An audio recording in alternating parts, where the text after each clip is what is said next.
Selamat pagi, perkenalkan nama saya Adi Pratama Pangaribuan dengan NIM B1001921, mahasiswa Fakultas Hukum Universitas Jambi, dengan mata kuliah Sosiologi Hukum kelas E. Dosen pengampu Ibu Fitria SHMA. Pada kesempatan kali ini saya akan menjelaskan mengenai kebijakan penegakan hukum dalam sistem peradilan pidana di Indonesia. Yang pertama, pengertian penegakan hukum. Penegakan hukum adalah proses dilakukannya upaya untuk tegaknya atau berfungsinya norma-norma hukum secara nyata sebagai pedoman perilaku dalam lalu lintas atau hubungan-hubungan hukum dalam kehidupan bermasyarakat dan bernegara. Selanjutnya yaitu faktor penegakan hukum secara umum. Menurut Surjono Sukanto, ada 5 faktor yang mempengaruhi penegakan hukum. Yang pertama, faktor hukumnya sendiri. Yang kedua, faktor penegak hukum. Yang ketiga, faktor sarana atau fasilitas. Yang keempat, faktor masyarakat. Dan yang terakhir yaitu faktor kebudayaan. Penegakan hukum pidana dan kaitannya dengan sosiologi hukum. Sosiologi memusatkan perhatian pada sebab-sebab timbulnya peraturan pidana tertentu dan mencari cara-cara untuk memberantasnya. Dengan adanya sosiologi, maka dapat diperoleh kemampuan bagi pemahaman terhadap hukum pidana dalam konteks sosialnya.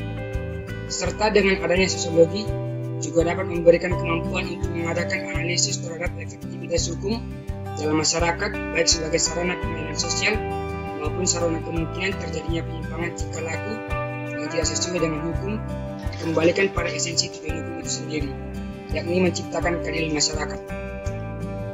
Selanjutnya yaitu kebijakan penegakan hukum pidana terhadap penanggulangan kejahatan. Penegakan hukum pidana pada hakikatnya merupakan penegakan kebijakan melalui beberapa tahap, yaitu pertama tahap formulasi, yaitu tahap penegakan hukum in abstracto. Oleh pembuat undang-undang, tahap ini dapat pula disebut tahap kebijakan legislatif. Yang kedua, tahap aplikasi, yaitu penegakan hukum pidana oleh aparat penegak hukum, mulai dari kepolisian sampai pengadilan. Tahap ini disebut pula tahap kebijakan. Yang ketiga, tahap eksekusi, yaitu tahap pelaksanaan hukum pidana. Tahap ini dapat disebut juga sebagai tahap kebijakan eksekutif atau administrasi. Kebijakan atau upaya penanggulangan kejahatan pada hakikatnya merupakan bagian integral dari upaya perlindungan masyarakat atau social defense dan upaya mencapai kesejahteraan masyarakat atau social welfare. Oleh karena itu, dapat dikatakan bahwa tujuan akhir atau tujuan utama dari politik kriminal ialah perlindungan masyarakat untuk mencapai kesejahteraan masyarakat. Upaya penanggulangan kejahatan perlu ditempuh dengan pendekatan kebijakan dalam arti yang pertama, ada keterpaduan atau integritas antara politik kriminal dan politik sosial. Yang kedua, ada keterpaduan atau integritas antara upaya penanggulangan kejahatan dengan penal dan non-penal. Menurut J.P. Hoefnagels, upaya penanggulangan kejahatan dapat ditempuh dengan beberapa cara. Yang pertama, penerapan hukum pidana atau criminal law application. Yang kedua, pencegahan tanpa pidana atau disebut dengan prevention without punishment. Yang ketiga, mempengaruhi pandangan masyarakat mengenai kejahatan dan pemidanaan lewat media massa. Selanjutnya, faktor yang menunjang penerapan kebijakan penegakan hukum pidana terhadap penanggulangan kejahatan.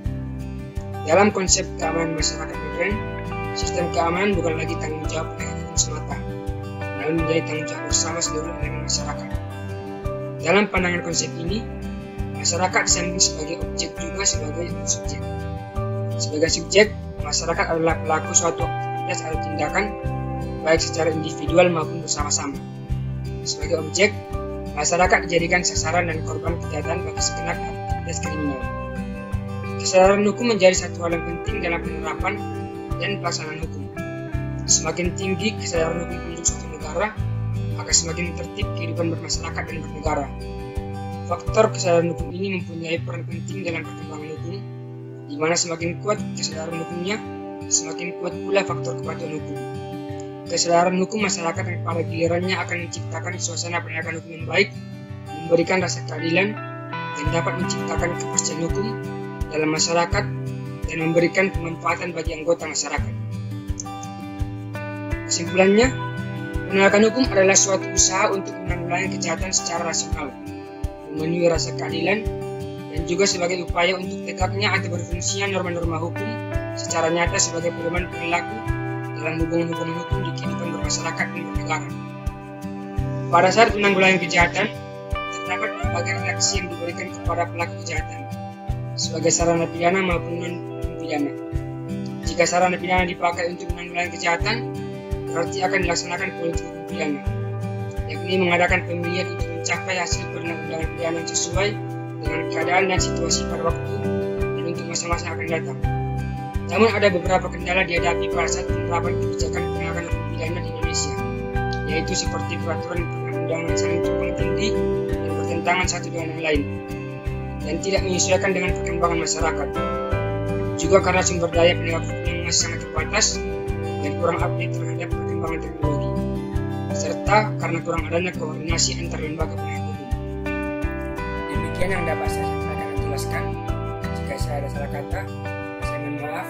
Selamat pagi, terima kasih.